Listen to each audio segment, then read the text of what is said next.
তেজপুৰত IGCLৰ নামত বৃহৎ দুৰ্নীতি গেছৰ পাইপলাইন নিয়াৰ নামত দখল হাজাৰ হাজাৰ বিঘা ভূমি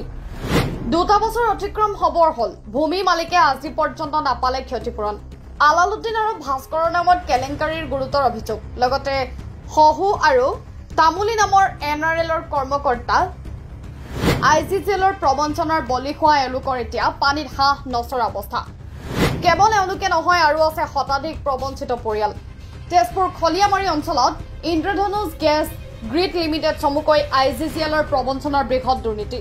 গেছৰ পাইপলাইন বহলাবলৈ একাংশ ভূমি মালিকৰ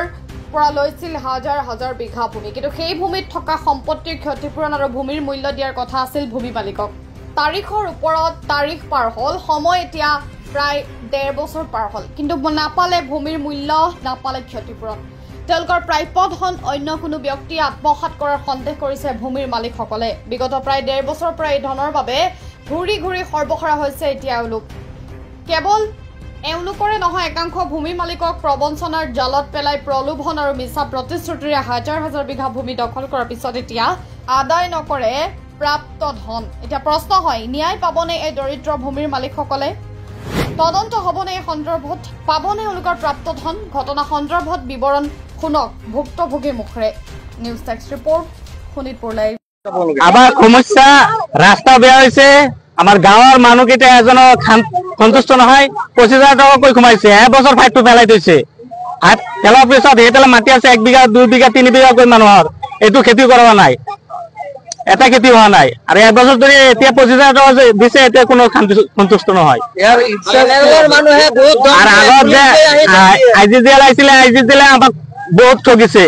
ডেমেজ কৰিছে কিবা কৰিছে বহুত পইচা পাবলৈ আছে সিহঁতে পইচা দিয়া নাই সিহঁতে ৰিস্ক লৈছে এইটো কোম্পানী দিব এইটো কোম্পানী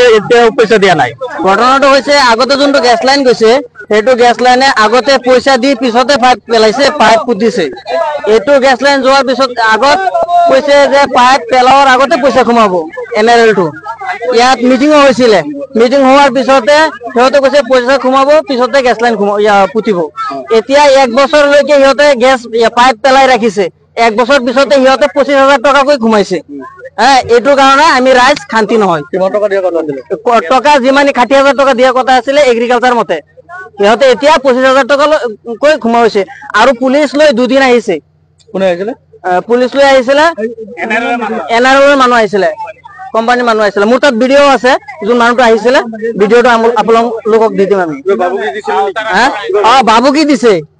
বাবু সাহু সারা মোক দমও দিছে আৰু কি দম দিছে দাদাগিৰি দেখাবলৈ আহিছো তই দাদাগিৰি দেখাবলৈ আহিছো মাটিবোৰ আপোনালোকৰ হয় মাটি আমাৰই হয় প্ৰাপ্য দম দিয়া নাই আমালোকৰ কি বিষয় এতিয়া আমি ৰাইজত যোনটো আইনৰ যোনটো অস্থায়ী সেইটো বিচাৰো আপুনি অসমৰ মুখ্যমন্ত্ৰী কি জনাব এইটো বিষয়লৈ এইটো অসমৰ মুখ্যমন্ত্ৰীক আমি এইটোই জনাও যে ৰাইজে যেনেকুৱা সন্তুষ্ট হয় তেনেকুৱাই ৰাইজক পইচাবিলাক পাব লাগে প্ৰাপ্য ধনবিলাক পাব লাগে আৰু গেছ লাইনৰ হেফালে যে মাটি আছে আমাৰ 3-4 বিঘা মাটি আছে জন কৰা পাইপ পেলাই থৈছে ট্ৰেক্টৰ যাব নোৱাৰে আমি 1 বছৰ ধৰি খেতি কৰিব নোৱাৰো হেতুৰ পইচা কোনে দিব আমাক আমিতো গৰীব দুখীয়া মানুহে ৰাইজটো গৰীব দুখীয়া মানুহ জায়গাটোৰ নাম কি এইটো খলিয়ামাৰী